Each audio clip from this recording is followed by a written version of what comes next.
Gue tinggal ya bro, pamitku pada Yono. Iya, hati-hati di jalan ya Dan. Perasaan gue gak enak nih, katanya sambil cengar-cengir. Nih malam kan malam Jumat. Kutil babi lu, pakai nakutin gue segala. Sergahku. Yono terkekeh ngeledek. Mesin motor Supra yang kugunakan berbunyi menderu. Lalu ku kendarai keluar dari kantor tempatku bekerja sebagai satpam di sana. Duluan ya bro, seruku pada Yono. Oke Dan, sahut Yono. Awan hitam yang tebal menggantung di langit. Sesekali kilat menyambar di susul bunyi gemuruh guntur dari atas sana. Sepertinya hujan akan segera turun. Kalau aku tidak buru-buru, bisa-bisa aku bakal kehujanan di tengah jalan. Walaupun waktu hampir menuju tengah malam, jalan raya yang kulintasi masih terbilang ramai oleh kendaraan yang berlalu lalang. Demi mempersingkat jarak tempuh, aku memilih untuk melewati suatu jalan pintas yang menghubungkan antar kelurahan. Sebenarnya, aku jarang sekali lewat jalur ini ketika pulang malam. Namun berhubung aku khawatir terkena hujan dan ingin segera sampai, jadi aku memilih jalur ini karena akses menuju rumah akan lebih dekat. Waktu masuk ke dalam jalannya, tidak kuduga kalau suasananya bakal sepi dan sunyi seperti ini. Tidak ada seorang pun yang melintas selain diriku. Maklum, pada jam-jam segini, disertai gerimis yang bikin adem, memang enaknya ngedekam di rumah aja. Bahkan, aku sudah membayangkan akan nyantai sambil menonton TV ditemani segelas kopi pas nyampe di rumah nanti. Sementara, gerimis yang turun mulai agak menderas. Badanku jadi kuyup dengan air hujan saat memasuki bagian pertengahan jalan. Rumah-rumah penduduk yang tidak begitu padat mulai gelap. Penerangan yang ada di pinggir jalan pun kurang memadai untuk memudahkanku melihat kondisi jalan yang tak begitu mulus.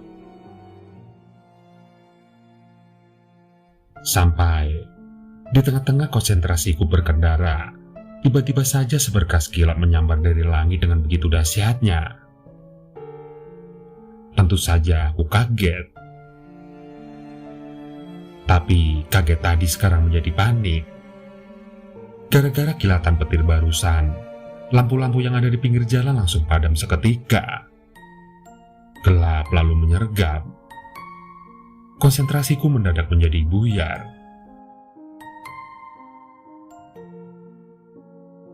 Entah bagaimana, mungkin karena berjalan terlalu ke tepi, tahu-tahu ban motorku melindas gundukan pasir yang teronggok di pinggir. Alhasil, motor itu pun tumbang dan aku jatuh terjengkang. Sial. Tak ada seorang pun yang datang menolong. Aku pun mengumpat sendiri.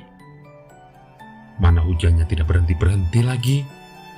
Umpatku. Untungnya lampu cepat menyala. Kuperhatikan sekeliling dan baru sadar bahwa diriku berada di depan suatu lapangan futsal yang kosong. Yang ku ketahui, lapangan futsal ini memang sudah lama dinonaktifkan karena imbas dari sepinya pelanggan. Mungkin letak lokasinya yang terlalu terpencil ataupun kurang promosi sampai-sampai lapangan yang terbilang baru ini terpaksa harus tutup. Kulihat penerangan di dalamnya pun terpasang seadanya. Cuma ada bolam kecil tergantung di sudut lapangan. Selebihnya gelap gulita. Saat kuperhatikan lebih seksama, ternyata tempat itu agak menyeramkan juga. Aku tidak mau buang-buang waktu lagi di sana. Cepat-cepat kudirikan motor yang tadinya tumbang dan langsung menstarternya. Namun, motor terkutuk itu malah tidak mau hidup. Mesinnya ngadat. Sekian kali ku coba, tetap saja tidak ada tanda-tanda ia bakalan menyala. Mampus, motorku mogok lagi. Gumamku. Aku sedikit merasa heran. Motor itu padahal baru saja beberapa hari yang lalu diservis, dan businya pun yang awet punya. Tidak mungkin sekali, hanya jatuh sedikit bisa langsung merusaknya. Mendadak, telingaku menangkap suara-suara aneh dari dalam lapangan. Bunyinya riuh rendah, sedikit bercampur dengan suara gerimis yang menerpa atapnya. Seolah-olah seperti ada orang yang sedang melakukan aktivitas di sana. Dan dari tipe suara yang terdengar, sepertinya orang-orang ini tengah bermain futsal. Aku terdiam. Aku fokus pada suara-suara ganjil yang terdengar jelas tersebut. Logikanya, dalam kondisi lapangan yang serba gelap dan di tengah malam buta, orang mana yang akan mau main futsal di sana? Kecuali dia bukan manusia. Pelan-pelan sambil agak takut, kutolehkan kepala ke arah lapangan. Tengkuku langsung merinding, jantungku memompa lebih cepat. Karena aku melihat sesuatu di sana. Di dalam sana, kulihat beberapa bayangan hitam bergerak mondar-mandir mengitari lapangan. Lampu kecil di pojokan memang tidak cukup untuk menerangi secara keseluruhan. Namun masih bisa kusaksikan jika bayangan-bayangan berbentuk siluet manusia tersebut memang seperti tengah bermain futsal. Aku jadi teringat dengan cerita orang-orang yang pernah menyebut kalau daerah ini memang dulunya terkenal angker. Tanah lokasi berdirinya lapangan ini pun aslinya tanah yang bermasalah. Menurut kabar burung, pernah juga ada ditemukan mayat tidak dikenal sewaktu tempat ini masih berupa hutan. Aku jadi merinding. Profesiku memang di bidang pengamanan. Tapi, kalau untuk urusan gaib semacam ini, terus terang saja aku tidak berani. Aku memang orang yang penakut. Mulutku komat-kamit membaca berbagai macam doa yang kuhafal. Karena panik, bacanya pun menjadi asal-asalan. Berkali-kali, ku injak pedal starter motor agar mau menyala. Tapi hasilnya tetap saja nihil. Sial, rotuku lagi. Saat aku sudah berniat untuk meninggalkan motor di sana dan kabur berjalan kaki, suara-suara tadi mendadak tidak terdengar lagi. Sunyi senyap dan hening begitu saja. Loh, kok jadi sepi? Gumamku. Aku lalu menengok lagi ke dalam lapangan. Aku terlonjak kaget. Bayang-bayang hitam berbentuk manusia tadi sekarang berdiri diam di tempat. Ngerinya pandangan mereka seperti tengah tertuju pada diriku. Rasa panik mulai menjalar menghantui ketika mereka berjalan beriringan menuju arah luar lapangan. Langkah mereka pelan, dan dari gerak-gerik mereka, aku tahu bahwa mereka hendak menghampiriku. Sontak dengkulku gemetaran. Peluh dingin mengucur di tubuh dicampur dengan air hujan. Aku menggigil ketakutan. Sosok-sosok hitam itu semakin maju mendekat. Di detik-detik yang paling menegangkan itulah, sekonyong-konyong muncul seseorang yang menepukkan tangannya ke pundakku kuat-kuat. Allahu Akbar! pekiku.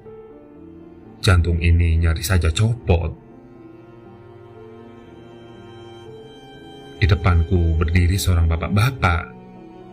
Ia melihat diriku dengan muka heran.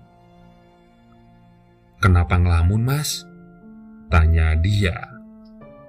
Aku tidak langsung menjawab, tapi mengatur napas dulu akibat syok barusan. Kuperhatikan baik-baik tampang si bapak itu. Sebaliknya, ia pun masih kelihatan bingung dengan kelakuanku. Lalu aku beralih ke tempat sekumpulan bayangan hitam yang muncul tadi di lapangan. Mereka tidak ada lagi di sana, lenyap tanpa bekas. Aku pun menghela nafas lega. "Jangan bengong di sini, Mas. Tidak baik. Tempat ini itu angker," tuka si bapak.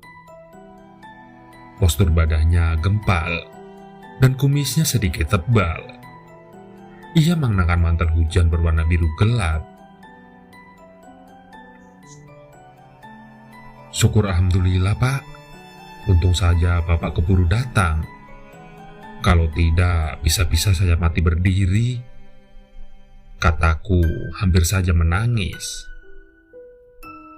Ingin rasanya kupeluk si bapak sebagai ungkapan terima kasih, namun kuurungkan. Khawatirnya jika ia salah paham, kemungkinan aku bisa digampar. Akhirnya kuceritakan semua peristiwa aneh yang kualami barusan. Ekspresi muka si bapak kelihatan antara percaya dan tidak.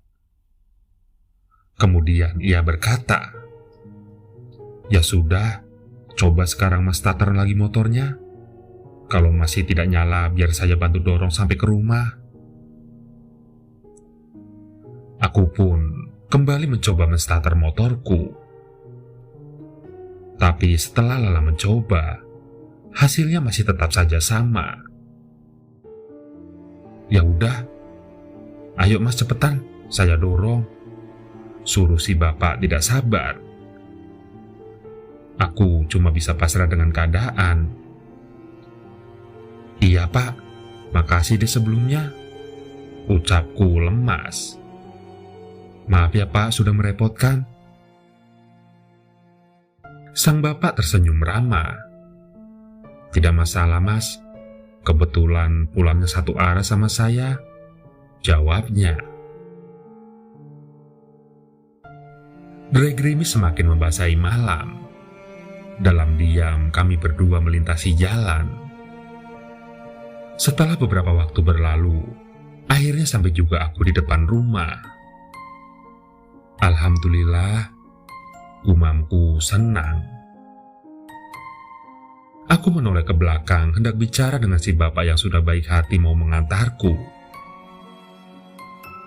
"Makasih banyak ya Pak, sudah mau nolongin Sa." Kalimatku terputus. Aku melongo kebingungan. Bapak-bapak ramah yang menolongku tadi secara mendadak hilang begitu saja. Padahal baru saja dia ada di sini bersamaku. Bahkan sisa jejak motor yang dikendarainya pun tidak terlihat. Seakan-akan si bapak memang tidak pernah ada sebelumnya. Aku celingukan mencari keberadaan si bapak. Perasaanku semakin tidak enak. Aku jadi ingat dengan ucapan si Yonos waktu aku hendak pulang tadi. Aku disuruh hati-hati karena ini malam Jumat. Malamnya setan-setan berkeliaran untuk mengganggu manusia. Bulu kuduku mendadak merinding. Aku begidik ngeri. "Kalau begitu, siapa tadi yang mengantarku?" tanyaku dalam hati. Lalu menghamburkan diri masuk ke dalam rumah. Peristiwa itu masih menjadi misteri bagiku. Aku bahkan tidak pernah mendapatkan jawabannya sampai sekarang.